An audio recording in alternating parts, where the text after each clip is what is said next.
Hello, hello, good morning sa ating lahat mga mima. Kumusta kayo dyan? Alas 6 na ng umaga, nakaalis ng aking jowa, nakapag-breakfast na kami. Si Jessie tulog pa, kaya eto, habang tulog si Jessie, gagawa ako ng aking mga gawain na naka-queue na. Ang dami kong gawain bahay kapag Monday, mga may, tingnan yung itsura ko. Nakapang tulog pa ako. Lubos-lubosin ko tong time, natulog pa si Jessie kasi mamaya wala na akong magagawa. Ihatid ko pa siya sa school. Ayan mga mi, ito yung aking gagawin ngayon. Maglilinis ako ng spa. Dahil Monday today, may pasok si Jessie. Kaya, nakapag-prepare na ako ng baon niya, ng pagkain niya. Hintayin ko lang na magising siya.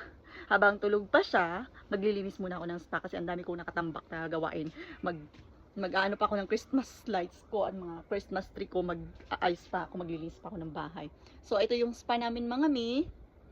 Ayan, kasi pa-summer na dito, kaya yan, bubuksan na namin ulit yung spa, lilinisin, para makapagtampisaw na ulit si Jessie dito. Ayan yung spa namin.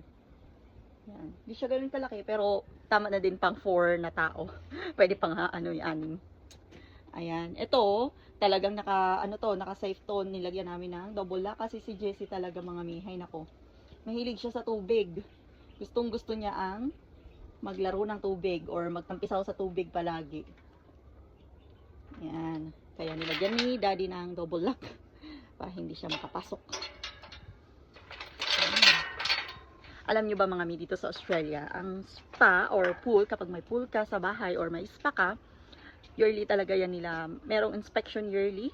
Merong nag-i-inspect yearly na council.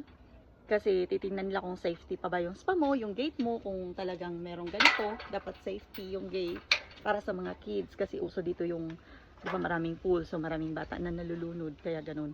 Minsan yung mga kapitbahay na mga bata, naakyat dun sa may fence, tapos napunta sa pool, kaya nalulunod sila. Yan. Kaya dapat safety ang So yearly talaga to binabayaran ng Diyosawa ko para may ma-inspect ng spa kung safety. Yan, ang aming spa. Ayusin ko muna yung cover, tatanggalin ko para makabuelo na ako sa paglilinis.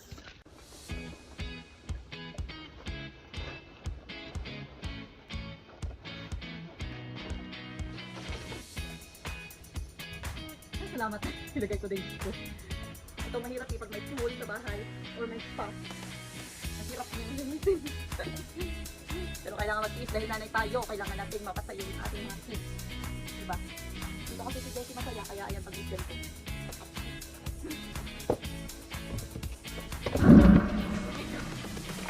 Kailangan muna niya itong mga tubig dito. Tapos siya lilinisin. Kailangan ko pa ng tao. Kasi nipump na kasi namin itong water sa gabi mga nin. Pinump na namin yung water sa gabi. Siyempre, meron pa rin mga natirang tubig na hindi na kayang ipump. Kaya kailangan kuha ko ng tabo. Hindi naman ang tabo ko. Hindi naman ang tabo.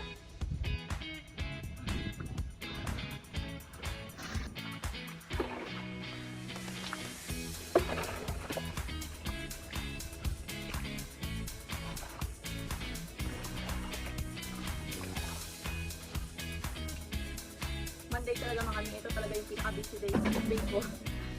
Kasi ito yung araw na wala dito si Jessie, wala dito si Angel, wala si Gary. So ako na lang sa bahay. Kaya nililinis ako. May time ko ang paglilinis ng bahay. Marami akong nakatambak na pagpigin, labahin. Kasi kapag Saturday at Sunday, siyempre, weekday, weekend, family time namin. So hindi ako gumagawa. Kahit kapag luluto, hindi ako nagluluto. Na-order na lang kami ng food. Kasi family time.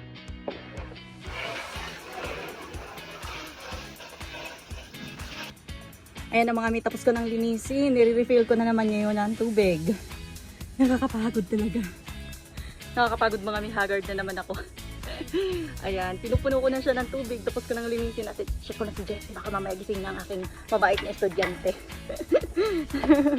Buhay nanay nga naman talaga. Ayan.